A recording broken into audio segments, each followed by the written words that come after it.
Good morning, everybody. Welcome to the Suburban Edge. As you can see, we are outside and time to talk about tomatoes again.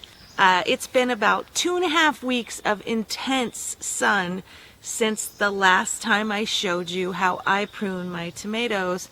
And then we had 2 days of really nice rain. And I came out to look at the tomatoes and discovered that they are going haywire. Now, I am not going to do too much pruning, but I do want to talk about ongoing maintenance.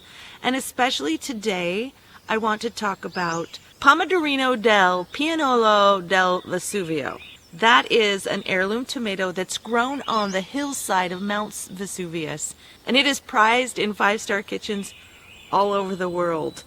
And I decided, because I love pizza and all things Italian food, that we might have a really great growing environment for the Pianollo del Vesuvio, which I will just start calling the Vesuvio.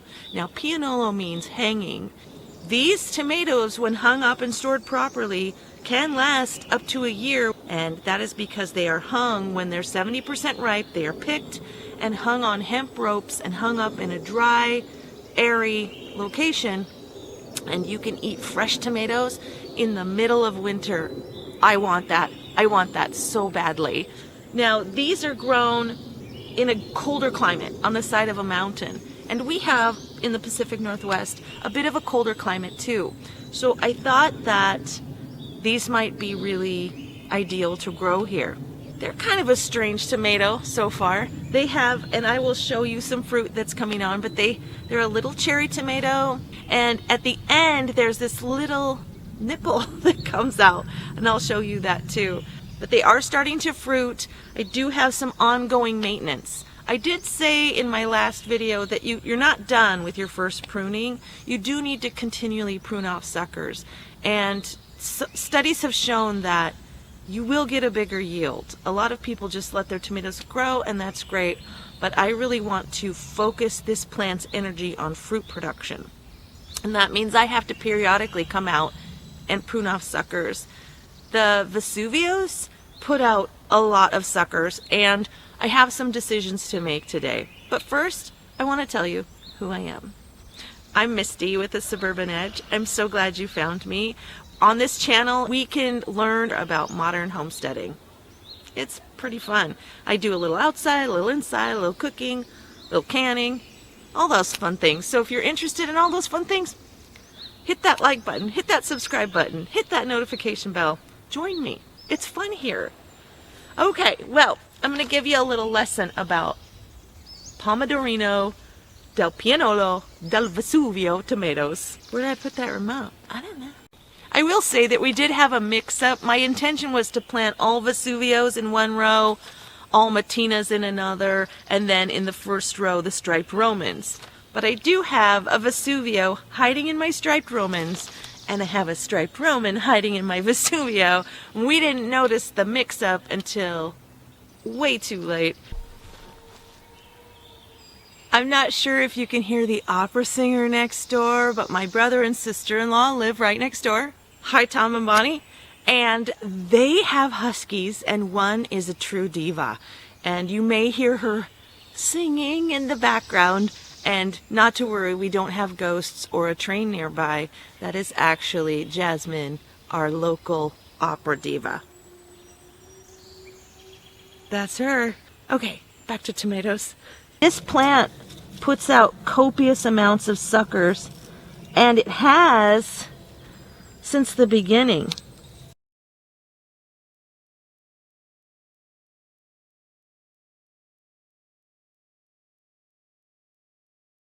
Again, it's my first year growing Vesuvios. If you've ever grown a Piennolo del Vesuvio and you've had good success in the Pacific Northwest, let me know. Otherwise, I might be pioneering something. Sucker. Actually, yep, that's a sucker. I thought for a second that was flowers growing in another weird spot. Come over here. Do you see the little pointy ends there? I broke it off. What are you gonna do? This is trained into a double leader, and so this plant, this is not the main growing stem. This is actually a sucker. It will make its own suckers, and it will also produce fruit.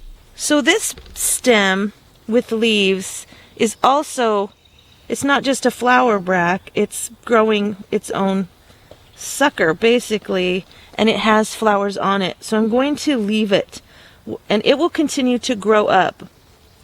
I have the trellis space, so I'm going to just gently secure this right here. I like to buy the box of value brand thigh highs because it lasts a long time, many seasons. Just cut off a piece. Try not to stab yourself. And then I stretch it out and cut it open. And when the thigh high's at the top of the thigh, you can get 2 thighs out of it. And these are so gentle, such a gentle way to support a plant.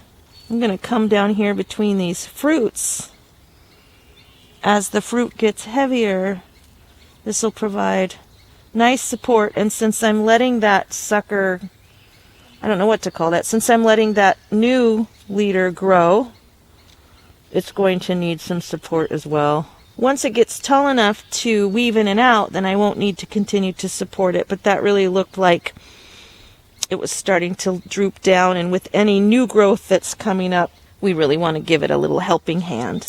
Okay, here is a different Pianollo del Vesuvio, and it is the main leader. I've trimmed this to be a double leader system, so down low there is a Y.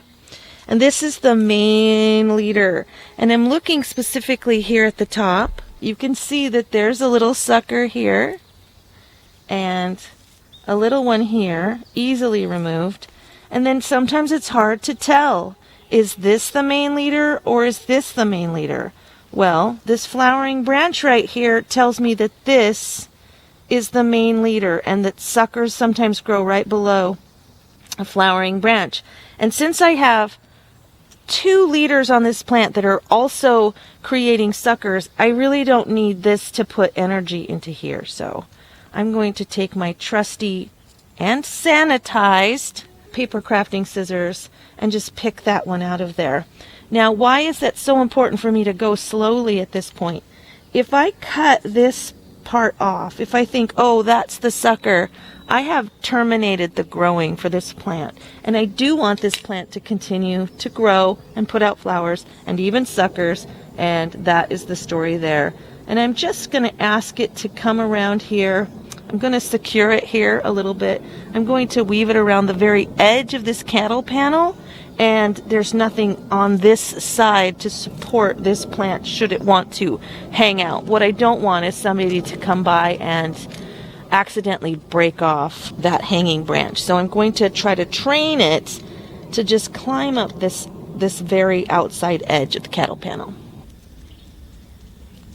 One thing I hope you'll notice is I am not pulling this down super tight. I'm just offering it gentle support. I know it's not going to flop down if it gets really heavy, but I am not restricting this plant in any way. And it's the reason I like to use nylons. It's great. This is the other side of that V I just showed you. And there are suckers all the way up. And I just want to follow these branches. There's a branch here that got tucked behind, and I just broke it, but that's okay. I was going to prune it off anyway. We've got a nice clump of flowers here, and behind it I have even more little baby suckers. But what I want to look at is what's happening here. It got really branchy and leafy, and I think it's just growing into the plant next to it. And I have trained it through here, but I think what I want to do is ask of it. It comes in, over. I think I want it to come up through this one. Oh, you can't see that.